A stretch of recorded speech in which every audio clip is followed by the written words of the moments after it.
mean, Fluminense.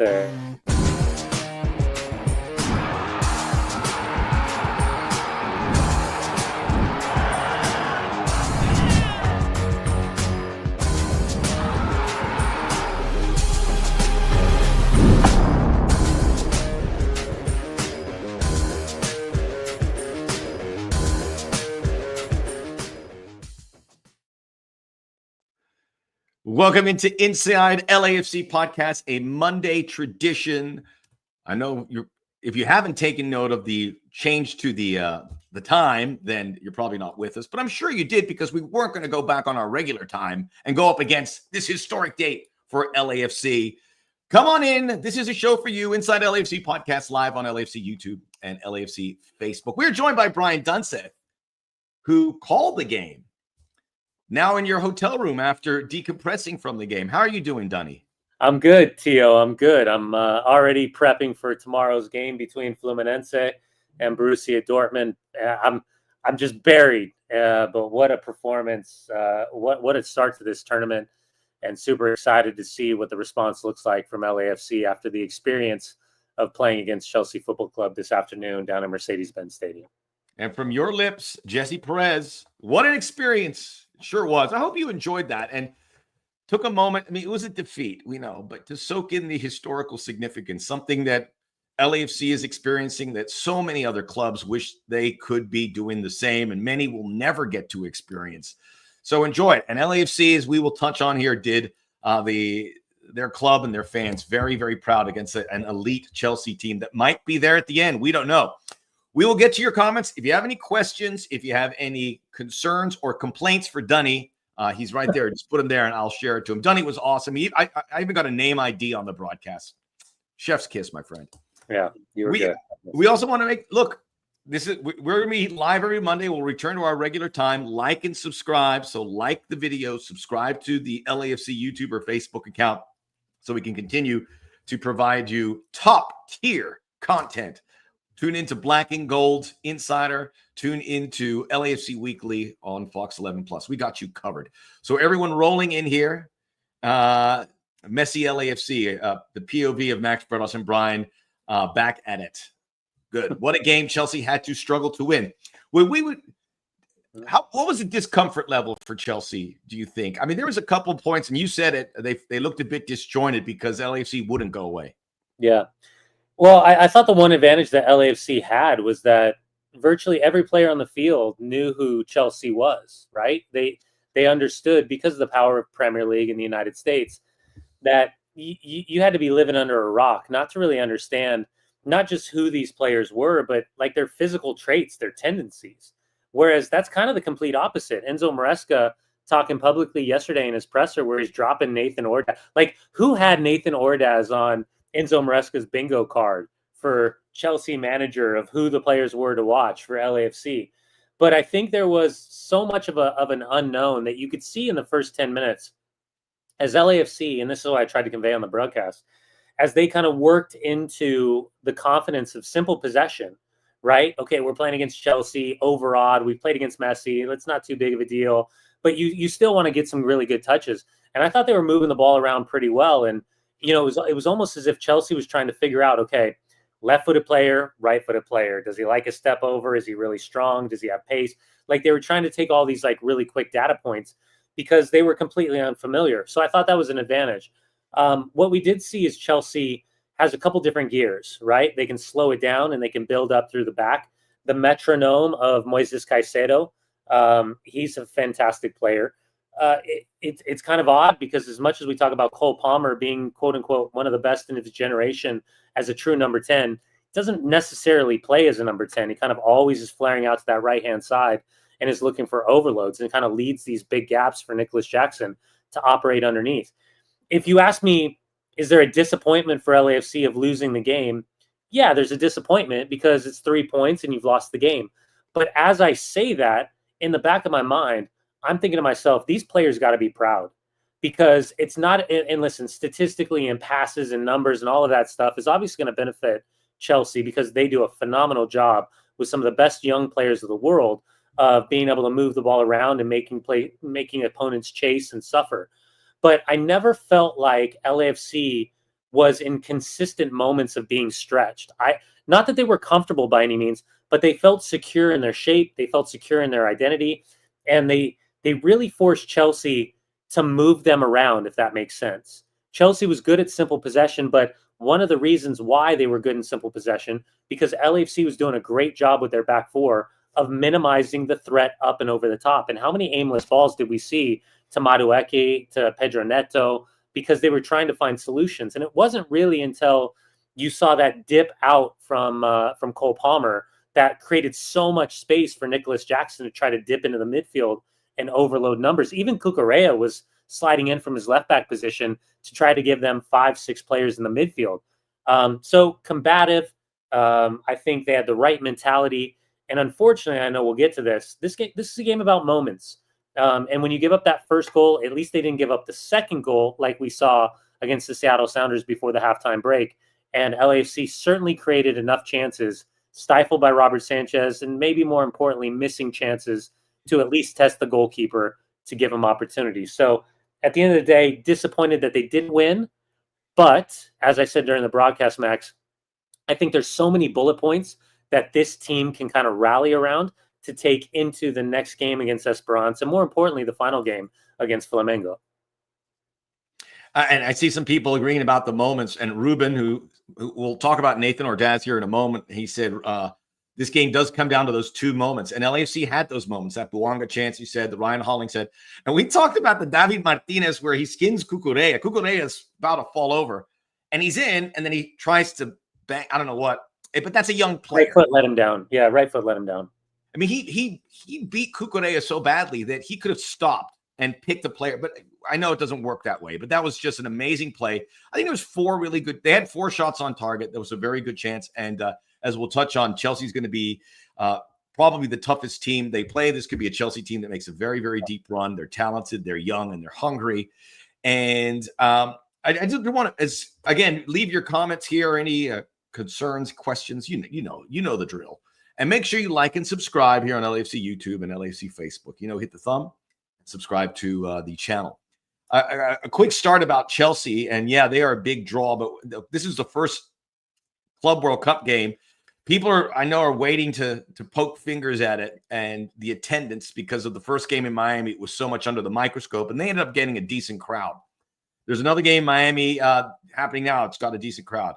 80,000 came out to the Rose Bowl yesterday for PSG in Atletico Madrid, which, by the way, is not the sexiest matchup with regards to the top tier popular clubs, of which Chelsea, I don't think, based on this attendance, is not one of them. Because I was thinking, if that was Manchester United or Liverpool or Barcelona or Real Madrid, the place would be packed, not just with their fans, but because of casuals. Chelsea's not that.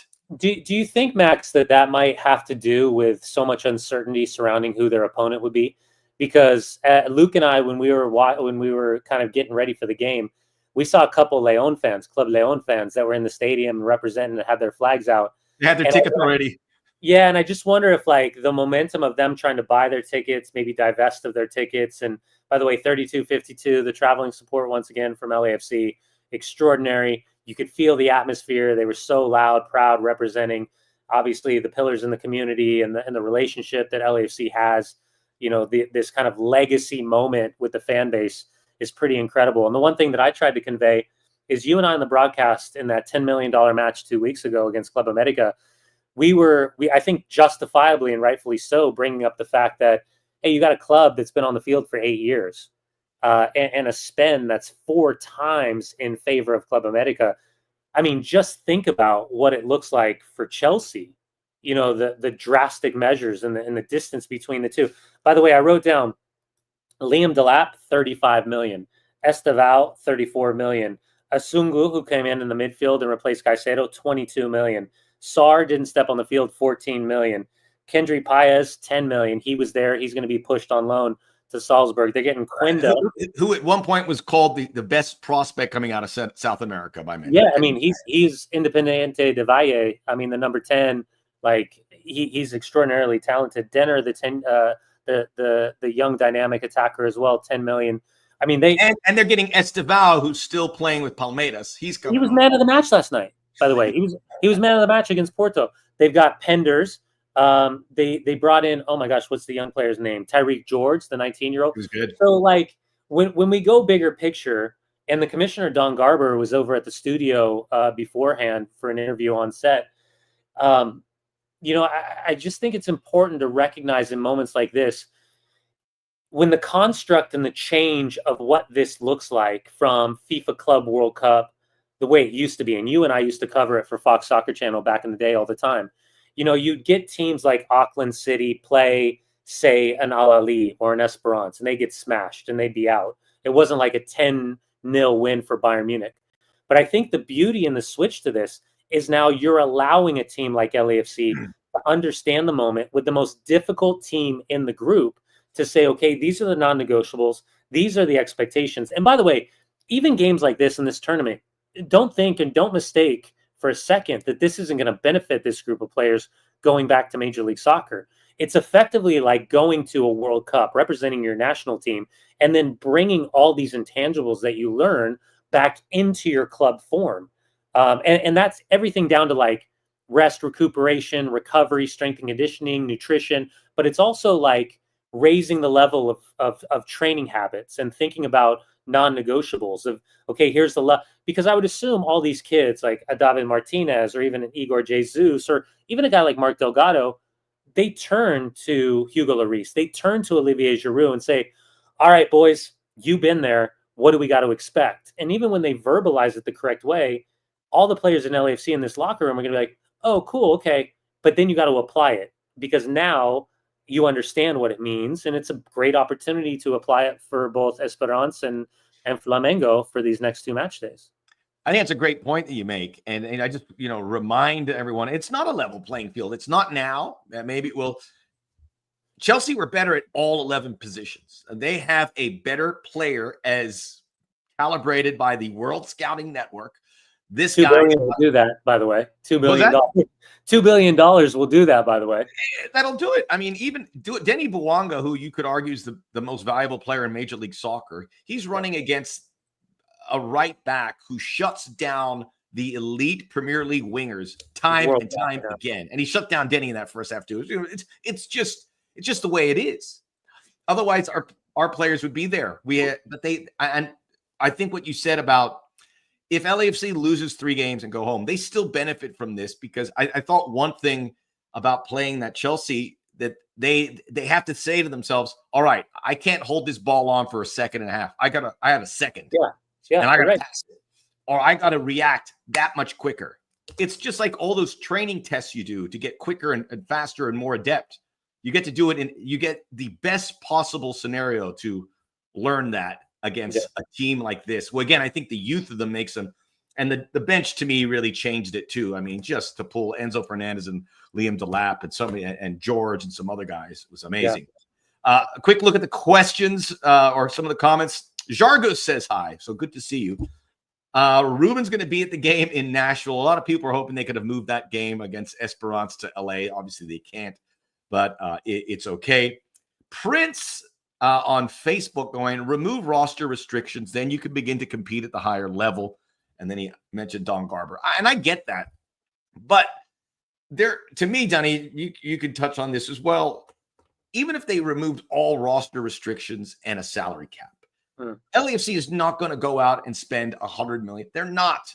Most MLS teams, if not all of them, will not, just because they don't have what the Premier League has with all this money coming in. So they're not taking a hit. If LAFC went out and spent 30, 40 million on their roster additionally, that would hurt their bottom line until the money's coming both ways, and hopefully one way it will. So if you removed all of that, it would help.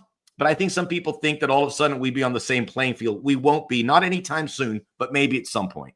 Yeah, can I bring up one valuable point and something that's kind of going across our conversations, whether it's Luis Garcia, Steve McManaman, Andres Cantor, Juan Pablo Angel. Like it's really interesting being in this hive of like extremely high level players. And obviously there's a tie there with Juan Pablo Angel and the affinity and affection that he has for LAFC. But I think the one thing to keep, and this is just future, this is like, thinking about down the line. I think as you see expansions start to slow down in Major League Soccer, I think that's where you're going to see multi-billion-dollar owner investment that isn't just taking over a club, that's investing in a club.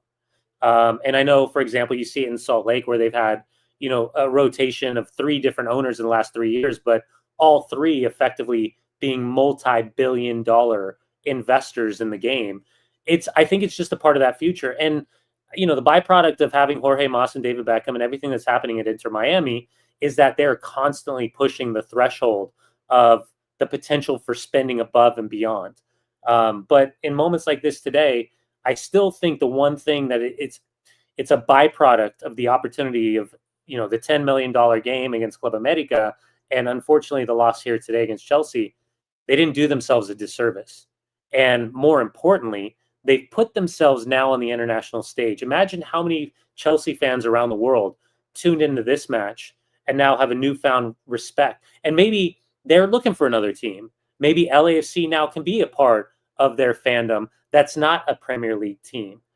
So I think all of these moments are just start thinking about planting the flag internationally of what LAFC is and continues to evolve into, is something that could be hugely beneficial down the road. Sorry, my kid's sending me a message. All right, you just got a yellow card for Dunny. It's Micah. Surprise, surprise. Do you think that's going to rescind the yellow? I don't think so. Be on your best behavior for the rest of the show is all I'm saying. Yeah. This is Inside LAFC Podcast. We are live on LAFC, YouTube, and Facebook. Scott on Facebook says, can you make this shareable? Once we're done with this, it will be available on Facebook and YouTube, so you can watch it in its entirety. You can watch bits and pieces of it. We encourage you to like and subscribe the channel. It helps us get further reach so that LAFC can become a world brand. And folks, and I reminded people this game was on at 8:00 London time, and Chelsea fans and neutral fans are tuning in and saying, okay, they're watching LAFC, but they didn't see an LAFC team that parked the bus or what have you. They saw a team really compete and went after from the opening kickoff. There was a stretch, obviously, where Chelsea's class was overwhelming. But then even in the second half, LAFC able to come out strong and do that. So we saw a lot of things here that were, from a neutral's perspective, very appealing. So I think folks will be interested. LAFC did themselves a huge benefit in this game. Vanessa, dale, black and gold. Again, those traveling supporters, beautiful. Yeah. Some people are asking about Ordaz. Let's talk about Ordaz and as you can confirm afterwards, a possible concussion. And I believe it was friendly fire. I think he was there and he got hit by someone trying to clear it. So it's just a very unfortunate situation. Yeah.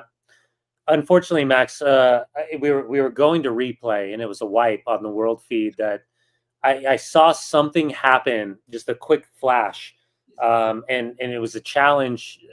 I believe it was like Mark Delgado previous, but you could tell that that Nathan Ordaz was getting agitated with the, let's say, constant antagonistic effect of Mark Cucurella, which was actually, I was waiting for he and Sergi Palencia to kind of come together, because Sergi kind of has that in his back pocket as well, where it's just, a little bit of a niggle here and there. But Cucurella, he's one of those guys that maybe you can't stand watching, but then if he's your guy, you enjoy the way that he finds kind of the dark arts and the gray area of the game. So much so that he manipulated the situation to get underneath David Martinez's skin to show him yellow right around the hour mark as well. But yeah, Nathan Ordaz, it was interesting because it was a corner for LAFC, and I just caught the referee going over, and I wasn't sure if Nathan had said something to the referee or somebody had said something to the referee like, he's not right. Now, I can speak from experience, and unfortunately multiple times where I've suffered a concussion as a player back in the day, and it's different times now. There's so much more awareness to head injury. But suffering concussion where I just know I'm not right, and to the point where Eric Winaldes said to the referee, and I was marking him, he's like, you got to get this kid off the field. He's not right now. And it felt like the referee immediately, you could see him touch his head to get the medical training staff out. And immediately you could see the ref like, no, you got to sub him. So that has a cascading effect, right? Obviously, the biggest concern is we're worried about the health of the young man. Secondarily, that becomes a burnt substitution. So that's a substitution window. On top of that, David Martinez, who's trying to make up for the performance that he struggled coming off the bench against Club America, maybe he was set for the second half. I actually thought he played really well, considering he was electric in moments, considering how big of a struggle it was against Club America.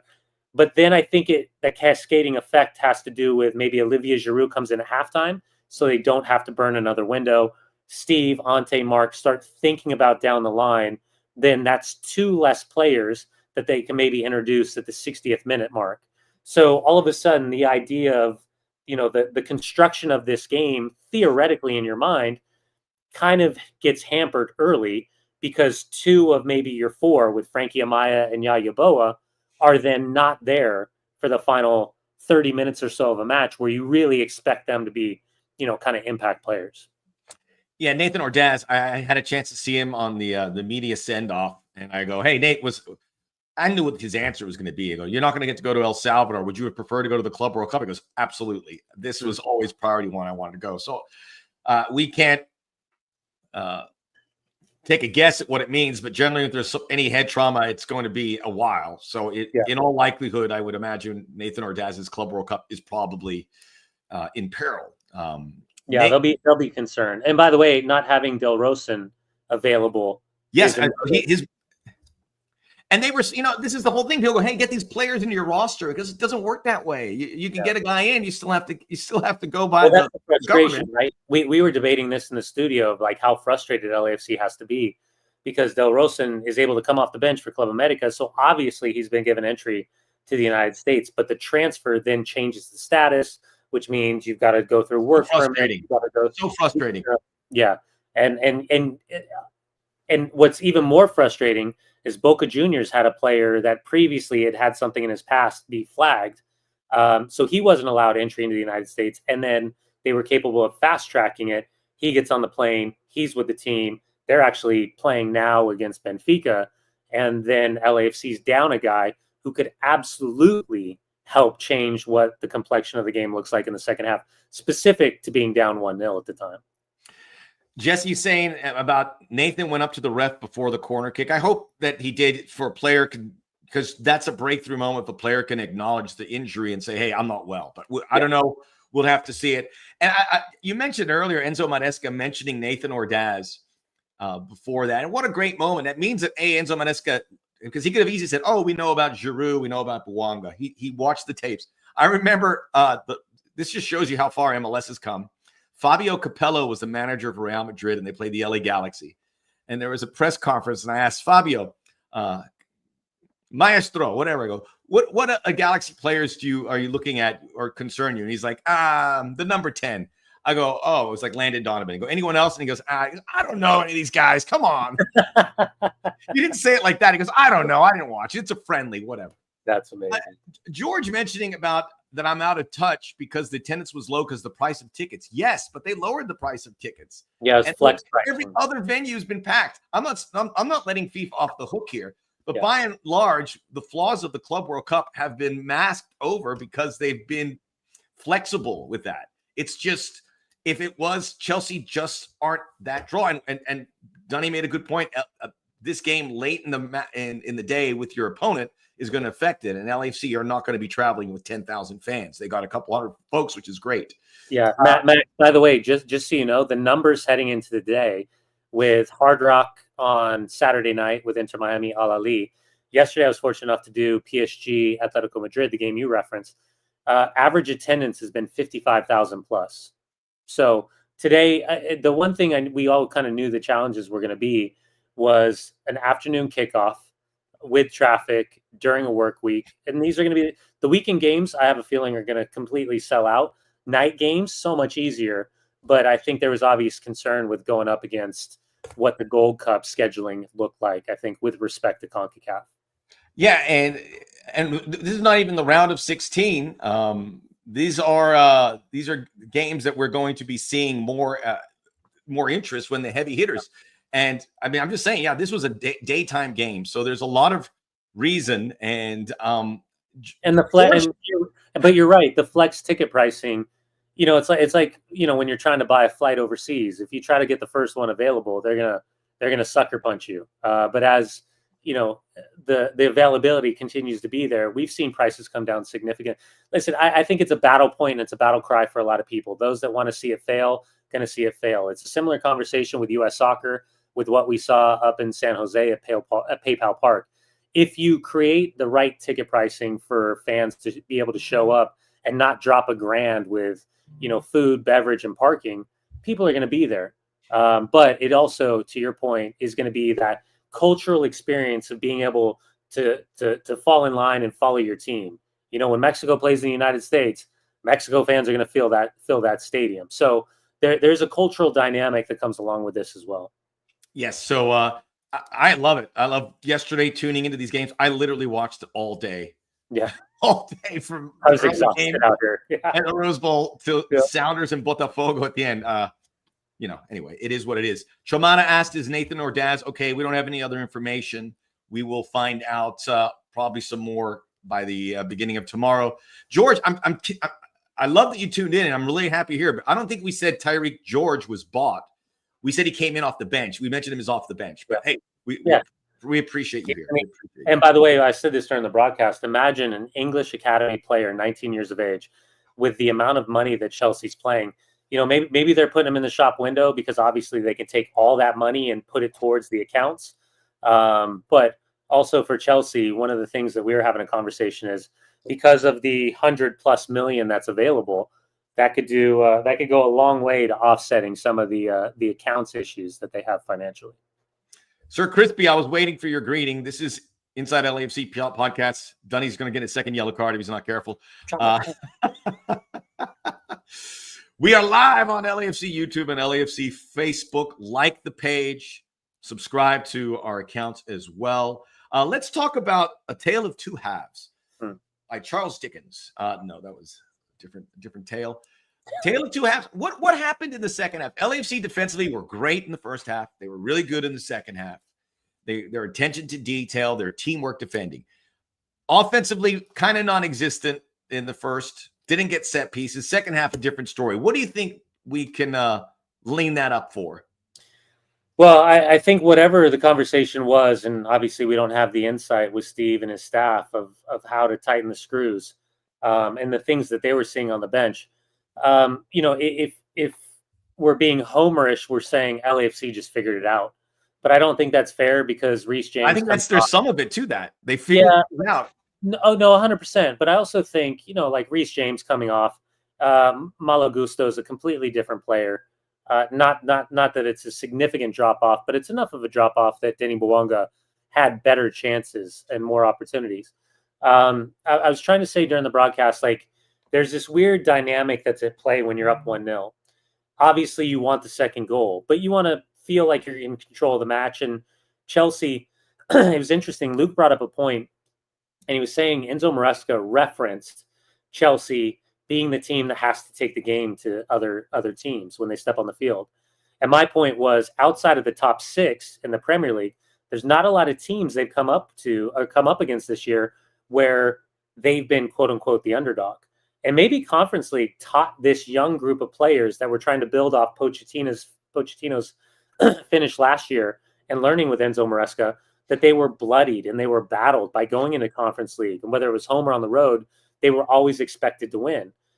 So in that conversation somewhere, I think there's some valid points about a team that knows how to grind out a 1-0 win. But in that, it doesn't do justice to how electric at times LAFC was. And I thought where they were at their most dangerous was bypassing midfielders. You could see the constant overload and you could see the idea of the press.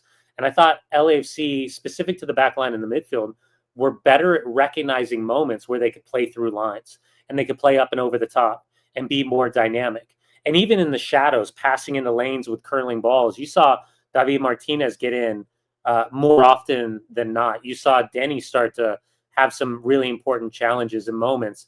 And maybe that does have to do, with Jeremy Abobasi going out at halftime and Olivier Giroud coming in, where Jeremy's going to be a little bit more active, where Giroud's going to attract more of the attention of the two center backs.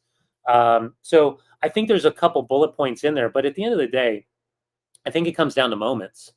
And for as many shots that Chelsea had, I think they were only one shot on goal better at the end of the final whistle. Whereas LAFC didn't have the amount of shots, but they had some quality moments. And whether it was Denny Bouanga at the near post, Denny Bouanga at the end line, you had 2 kick saves by Robert Sanchez. You had the one where Denny slipped and he was still able to get a ball unleashed where Sanchez has to go down. Probably the most exciting moment of the match was when David Martinez sent Cucurella opposite and he couldn't get the shot off on frame with his right foot. And you could see Olivier Giroud kind of demanding that he played the ball back on the deck as opposed to take that shot. There were chances, but in these minuscule moments, unfortunately, LAFC wasn't as decisive as we're used to seeing. How good they are in front of the opponent's goalkeeper in Major League Soccer. We didn't see Olivier Giroud on camera, but you knew what was going on. Martinez like da da da da da, and Giroud's like probably doing something like that. He started moaning back at him. Yeah. Yes. Which you don't want to see, but hey, just a minor blip. Sebastian, second half, terrible offense, terrible finishing ability. But the point being, I think what we're trying to say, they had chances in the second half. Yeah. They didn't. Could they have finished better? Absolutely. But they had some good ones. There were some good saves made there as well. David, so far MLS defenses have held up all right. 32-52 on the world stage sounded great. Let me talk on what David Day is saying defensively and the theme that we had against Club America, and it's continued here because it's very similar to me, the way they lined up defensively, risk versus reward. And if you talk about moments, the mistakes that Chelsea could have cashed in on, there were multiple. The first goal, there was like Aaron Long kind of jumped, and then they left some space. They turned the ball over, and they filled that space. So there was an opening left, and Chelsea made no mistake. And that was just one moment. Defensively, how they did it, and they filled each other's and watched each other's back. It was awesome to see. Yeah. And there was a moment also, Timothy Tillman, who turned the ball over. Timothy had a great second half. First half, turned the ball over a few times. Second half, he turns to pass to Palencia on the right wing.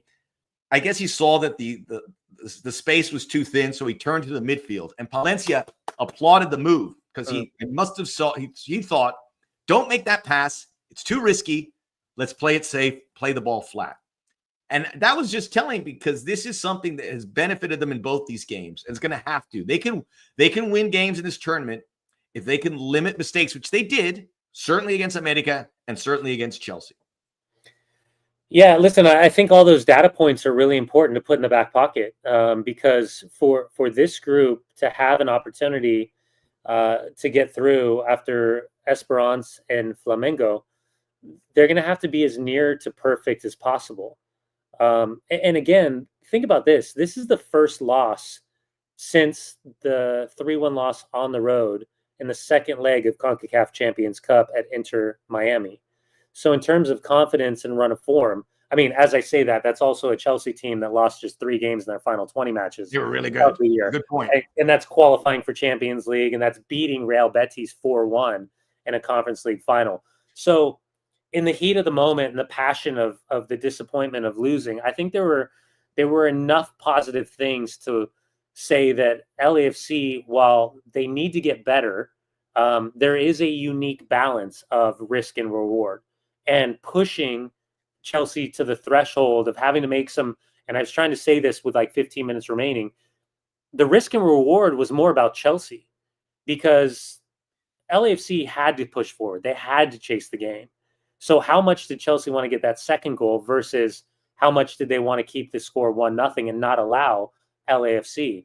So these transition moments, at the end of the day, you can talk about maybe Eddie Segura committing a foul in the midfield, a tactical foul, a professional foul. We can talk about moments where Tim Tillman needs to get on the inside of Enzo and track that run as opposed to the back shoulder because the service is coming from Liam Delap. Maybe for the 2 times that Delap got to the end line and last-ditch defending, I thought Aaron Long in a couple of moments was fantastic in cutting down balls that were going to be dangerous. The 1v1 moments of Ryan Hollingshead and Sergi Palencia dealing with Madueke and dealing with Neto and those type of guys. Nobody had this on the schedule 3 weeks ago. So to think about what it was looking like, again, I think in a weird way, this loss is really going to benefit this group psychologically and experience-wise going through for the rest of the season. Because imagine heading into the Western Conference playoffs, whether at home or on the road, they can kind of look and say, hold on a second, like how, like egotistically, we've competed against some of the best young players with a roster that's effectively 2 billion-esque type of money spent. Like, you know, it's an incredible turnover of what we've seen from Chelsea Football Club with Bowley and Clear Lake, etc. So to take all that experience and kind of utilize that going forward, you know, pound for pound, I think LAFC ultimately put a good account of themselves and earned some respect. And at the same time, didn't even back down. You know, Denny getting in the face of Pedro Neto, Maxime Chanot flying off the bench and getting in the face of Reece James. Like, I love the fact that they stood up for one another and they stood shoulder to shoulder, even though they came up short at the end of the 90 minutes. Inside LAFC podcast. We're live on LAFC YouTube and LAFC Facebook. Like Inside LAFC, thumb. Subscribe to the pages so we can spread the word. Someone did mention that Bouanga and Neto argument, and that at the end of that game, Harley Queenie mentioning that the end of that first half, that fired me up, and everyone came off that bench, and it was the challenge. Neto went in. He came in sideways, and so he showed bottom studs, and Denny was trying to toe poke it off him, and he didn't like the speed and the physicality that the challenge. He was standing up for himself. I don't have a problem with that. Denny didn't have the best first half. He was pretty much a non-factor. Second half, you could see it. So a really good sign that he was able to. Someone just needs to kick him in warm-ups, and then maybe we'll. Yeah, I was like, come on, Denny, this is the time. Real quickly, before we turn the page for the game on Friday, who was your man of the match? I'm going to ask Dunny. Let me know in the comment section who your man of the match is. You have a lot of options. I think it was a collective effort. It was exceptional to see what they were able to do against a very good Chelsea team. And I'm glad you brought up that Betis game because it's fresh in my mind. I mean, they knocked the brakes off of Betis, which is a top 5 team in Spain. Yeah. They hammered them. And LAFC, they didn't. And these are two very important games for Chelsea, obviously playing for a trophy and playing in a Club World Cup. So you're getting Chelsea at their best, you would imagine. And LAFC looked much better than Real Betis. Just based on that game and how good Chelsea has played, we say top 4, Dunny, but they're really top 2 or 3 the way they finished. Yeah, I would have said Tim Tillman had it not been for losing Enzo for that second goal. I thought he was really clean. Listen, I don't think there was a lot of bad performances. I thought overall this was more about the collective than the individual. And I thought David Martinez was electric in moments as a 19-year-old, that he kind of has this unflappable personality where he just doesn't seem bothered until he does seem bothered. I thought Denny, his performance was really, really good. I thought it was in specific to the second half, obviously. But I actually thought Aaron Long and Eddie Segura put in a shift. You know, the partners in the center backs in front of Hugo Lloris. I really thought they did a good job, even though ultimately both number 9s, Nicholas Jackson and Liam Delap, ended up getting assists. But there's so much movement, and so I said this the other day. It's like death by 1,000 paper cuts. Because you try to minimize one player and another player steps up. This isn't a one, like you try to take Cole Palmer out and someone else is just going to pop up and be just as ruthless and decisive in a completely different way. So I'm going to go, even though they gave up 2 goals defensively, I'm going to go with Segura and Aaron Long as kind of my players of the match. Hedging your bets. Eddie Segura was one of my final 2. And he played a little defensive midfielder when Igor Jesus came out of the game too, which was just to show how valuable he is. And he didn't miss a beat. Where did I see? Renew Ryan Hollingshead now for another 2 years. I mean, Ryan Hollingshead from the jump looked like he belonged. He's great. Yeah. He's so valuable to this team. He still has plenty of pace. Mr. Ernest agrees with you about Tillman.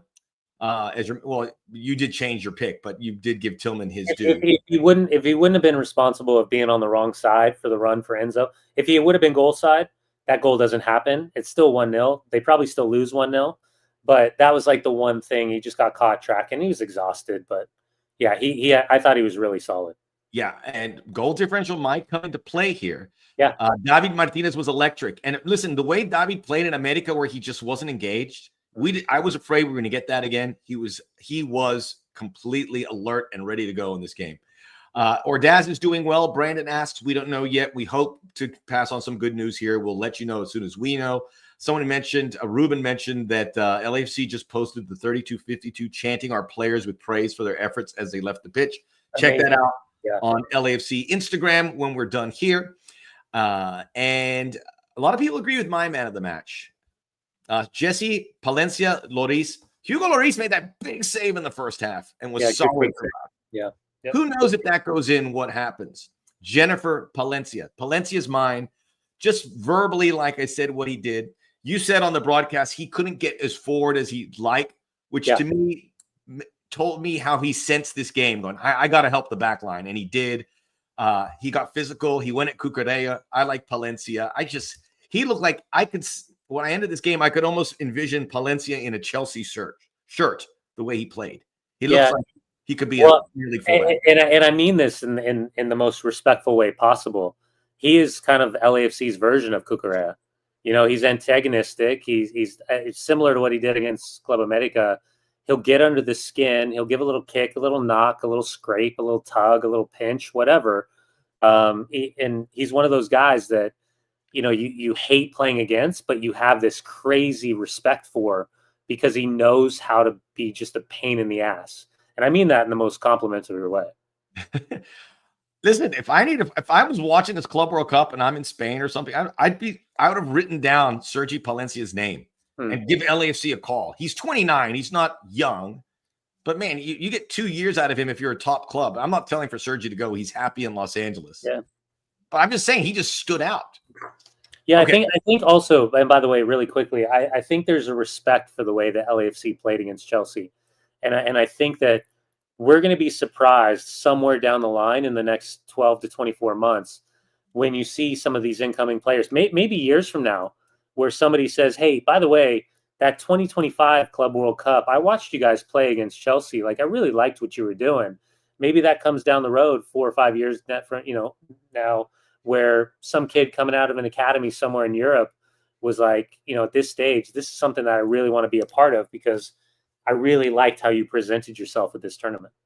People remember this tournament. I know there's a lot of outlets that are poo-pooing the FIFA Club World Cup, and there are issues with this tournament. I know that. But if you're just watching these games, how could you not enjoy them and consider that they will be remembered for all these reasons? So I'm loving it. You have games going on all day, every day. And they're shoehorning this tournament in to get it in quick and end it quick. So David Day is enjoying Boca Juniors versus Portugal team, Benfica. So there we go. But David, that's great.